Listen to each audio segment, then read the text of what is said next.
Villa Saboya, de Le Corbusier. Arquitecto francés de origen suizo, que fue, junto a Walter Gropius, el principal protagonista del renacimiento arquitectónico internacional del siglo XX. Además de ser uno de los más grandes renovadores de la arquitectura moderna, Le Corbusier fue un incansable agitador cultural, labor que ejerció con pasión a lo largo de toda su vida. Con sus escritos se ganó una merecida fama de polemista y aportó un verdadero caudal de ideas innovadoras que han hecho de su obra una influyente pieza arquitectónica posterior. Con una formación tan solo artesanal, construyó su primera casa a los 17 años. Aprendió después con los mejores arquitectos de su época, Joseph Hoffmann, Auguste Perret y Peter Behrens. En 1919 fundó con Amédée Ossofon el purismo, una derivación del cubismo. También había creado una revista, L'Esprit Nouveau, desde la que lanzaba sus proclamas contra la Escuela de Bellas Artes y fustigaba los dictados de una tradición anquilosada y obsoleta. En 1921, Le Corbusier publicó un artículo en el que exponía un concepto totalmente nuevo de vivienda. Para guardar concordancia con su tiempo, la casa debía ser una máquina para vivir y homologarse al resto de bienes que configuran la sociedad tecnológica. Con ello, no defendía la estética ni el espíritu maquinista, sino que trataba de hacer una casa tan eficaz funcionalmente como lo eran las máquinas en las tareas para las que habían sido inventadas. La vida moderna traía consigo una serie de exigencias, cuya satisfacción era imposible encontrar en la pervivencia de la arquitectura tradicional. Nosotros gustamos del aire puro y del sol a raudales, afirmó. La casa es una máquina de vivir, baños, sol, agua caliente y fría, temperatura regulable a voluntad, conservación de los alimentos, higiene, belleza a través de proporciones convenientes. Un sillón es una máquina de sentarse, los lavabos son máquinas para lavar. El mundo de nuestro quehacer ha creado sus cosas, la ropa, la estilográfica, la cuchilla de afeitar, la máquina de escribir, el teléfono, la limusina, el barco de vapor y el avión. Así pues, era absolutamente necesario crear también una nueva arquitectura, y Le Corbusier la creó en torno a 5 puntos básicos, que veremos pronto. Pero no por ahora. La utopía de Le Corbusier fue crear una nueva realidad urbana, una ciudad que fuera una síntesis entre naturaleza y desarrollo tecnológico. Para ello, arquitectura y urbanismo debían estar perfectamente integrados. Le Corbusier concebía el urbanismo como interacción del espacio de la civilización en el espacio de la naturaleza y su ciudad ideal, proyectada en 1922. Está construida en vertical, dejando libres grandes zonas de la superficie del suelo, que se convierten en zonas verdes para discurrir por debajo de los edificios. Estos se levantan sobre pilotis, dejando las plantas bajas como espacios de libre comunicación. Los tejados, convertidos en jardines, dejan de ser espacios inútiles. Las calles son de amplias dimensiones y el tráfico se organiza en grandes vías de circulación rápida, netamente separadas de las zonas para peatones.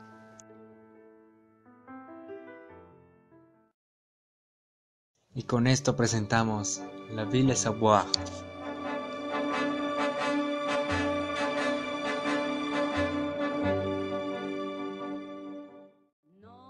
La villa fue creada en un periodo de posguerra. Fue planeada como un proyecto de renovación para el mundo. Los estudios de Le Corbusier sobre los potenciales 5 puntos de la arquitectura se encontraban en una búsqueda por una normalización y estandarización de la vivienda. Lo intentó con la Villa Roche en 1923, la Villa Stein en 1927 y la Villa Carthage en 1928, culminándolo con la Villa Savoie.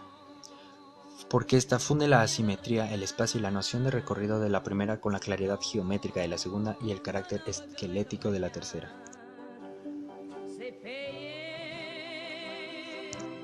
Contemplan la necesidad de desprenderse del peso de la tradición, que era incapaz de responder a las cuestiones fundamentales de la vida humana y a las nuevas necesidades de la sociedad. El mundo ya no depende de una voluntad divina o histórica, y el arquitecto decide racionalmente sobre la construcción de éste y la manera de habitarlo. Máquina de habitar, la arquitectura no puede carecer de utilidad o funcionalidad, y debe responder a los requerimientos del hombre, puesto que es en ella donde el hombre se hace y es. Asume los avances industriales y tecnológicos de distintas áreas en función de proporcionar a un mejor mundo habitable. En cuanto a su sistema constructivo, la estructura es de pilares y vigas de hormigón armado, muros y antepechos de albañilería de bloques de mortero de 16 centímetros y ladrillos de 5 centímetros, cerramientos acristalados en bastidores de madera y marcos de acera. Fue abandonada durante la Segunda Guerra Mundial, estuvo en riesgo de ser demolida en 1958, lo que fue impedido gracias a un movimiento internacional y a la intervención del entonces ministro de Cultura de Francia, André Mulot, quien la declaró monumento histórico en 1965. Su geometría es básica, se forma a través de un volumen genérico, se trata de un cuadrado reticular, establece una forma central totalmente modulada.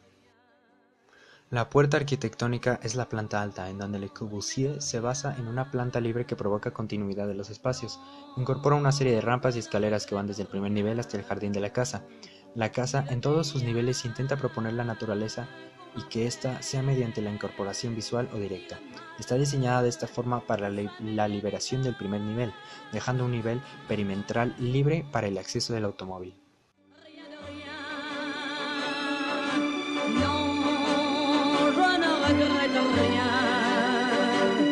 Car ma vie, car mes joies, aujourd'hui, ça commence avec...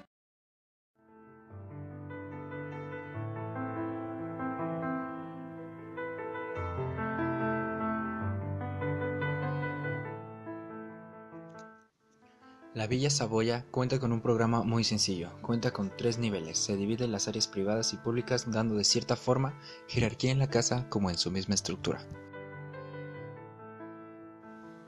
En planta baja se encuentra el área de servicio, en este nivel también la estructura juega un papel muy importante ya que no solo sostiene los niveles que se levantan superior a ella, pero genera los pasos o accesos a los coches de manera perfectamente calculada para que entren al garaje sin causar ningún daño.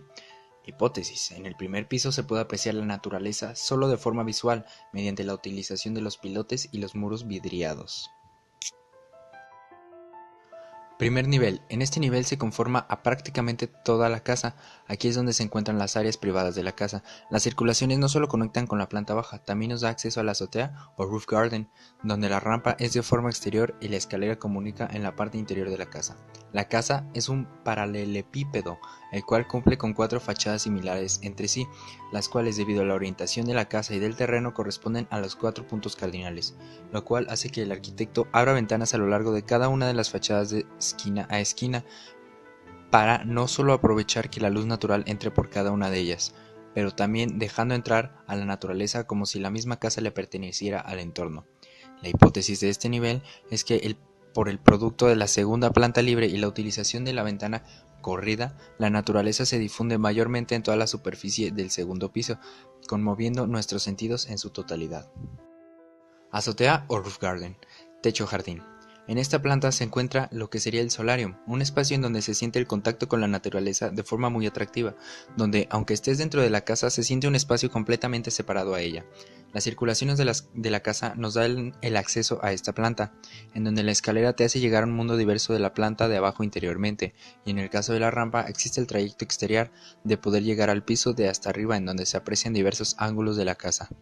La hipótesis es que, a través de la liberación en el primer piso del típico jardín que estamos acostumbrados a observar, Le Corbusier lo presenta en el tercer piso, permitiendo en el primer nivel un acceso expedito al garage.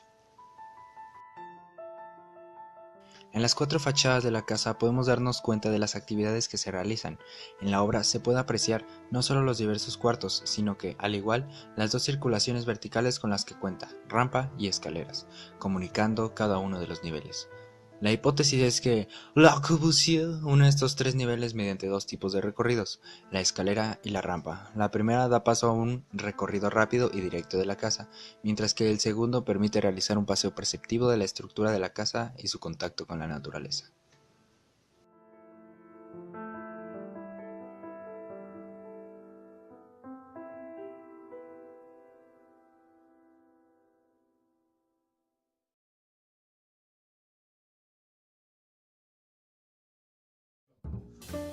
Ahora, por fin vamos a hablar de los 5 puntos para una nueva arquitectura. La Villa Savoya, a las afueras de París, es considerada como el paradigma de la arquitectura internacional y de la nueva manera de construir edificios y viviendas del siglo XX. En ella, Le Corbusier desarrolla los 5 puntos para una nueva arquitectura. 1. La planta baja sobre pilotes. Para Le Corbusier, la planta baja de la vivienda, al igual que la calle, pertenece al automóvil. ya sea para circulación o para aparcamiento. Por este motivo, la vivienda se eleva sobre pilotes para permitir el movimiento de los vehículos. 2.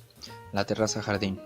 Para Le Corbusier, la superficie robada a la naturaleza por la vivienda debe de ser devuelta en forma de jardín en la cubierta del edificio, convirtiendo el espacio sobre la vivienda en un ámbito aprovechable para el esparcimiento, que además permite mantener condiciones de aislamiento térmico sobre las nuevas losas. 3. La planta libre. A partir de la estructura independiente, aprovechando la tecnología del hormigón armado, genera una estructura de pilares en las que apoya losas. De esta forma, el arquitecto decide dónde poner los cerramientos, siendo independientes de un nivel a otro. 4. La fachada libre. La estructura se retrasa respecto de la fachada, liberando a esta de su función estructural y permitiendo libertad de su composición independientemente de la estructura.